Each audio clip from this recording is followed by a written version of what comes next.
Vote পরবর্তী অশান্তিতে বিরোধীরা আক্রান্ত হচ্ছে, এই অভিযোগ তুলে রবিবার রাজভবনের সামনে ধর্নায় বিজেপি। আর সেখান থেকেই নতুন কর্মসূচির ঘোষণা করলেন বিরোধী দলনেতা শুভেন্দু অধিকারী, তাও আবার 21শে জুলাই। তৃণমূলের শহীদ দিবসকে সামনে রেখে পরপর কয়েকদিন টানা কর্মসূচি রয়েছে গেরুয়া শিবিরের। এদিন ধর্ণা মঞ্চে তা ঘোষণা করেন শুভেন্দু অধিকারী। 18 থেকে 22শে জুলাই পর্যন্ত চলবে একাধিক বিক্ষোভ কর্মসূচি। হাইকোর্টের অনুমতি সাপেক্ষে একাধিক শর্ত মেনে রবিবার রাজভবনের সামনে ধর্ণা হয়েছে শুভেন্দুর নেতৃত্বে।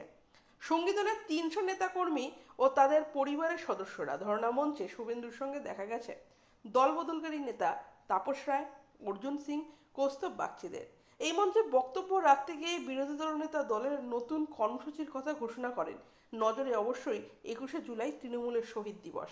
এই দিনটিকে গণতন্ত্র হত্যা দিবস হিসাবে পালন করতে চায় বিজেপি।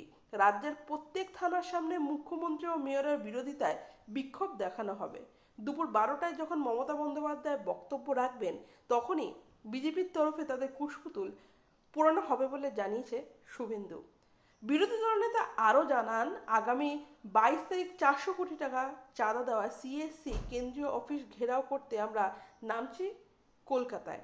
বিদ্যুতের বিল এইভাবে বাড়ানো কেন হলো তার জবাব দিতে হবে এই রাজ্যের সরকারকে। নবান্ন অভিযান নিয়েও পরিকল্পনা রয়েছে বিজেপি, তার ইঙ্গিত দিলেন শুভেন্দু অধিকারী। তার আগে অবশ্য 19শে জুলাই রানাঘাট দক্ষিণ ও রায়গঞ্জের উপনির্বাচনের যারা ভোট দিতে পারেননি তাদের কাছে যাবেন বিজেপির নেতারা।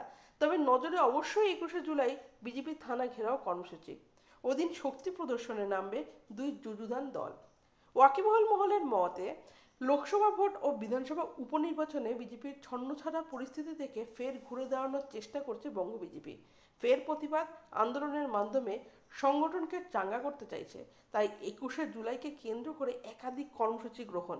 এ নিয়ে মেয়র ফিরহাদ হাকিমের প্রতিক্রিয়া, ওদের পায়ের তলায় মাটি নেই, প্রেসের দয়ায় বেঁচে আছে, কিছু না থাকলে যা হয়, দোকান কাটা নির্লজ্জ ওরা, গুরুত্ব দিই না।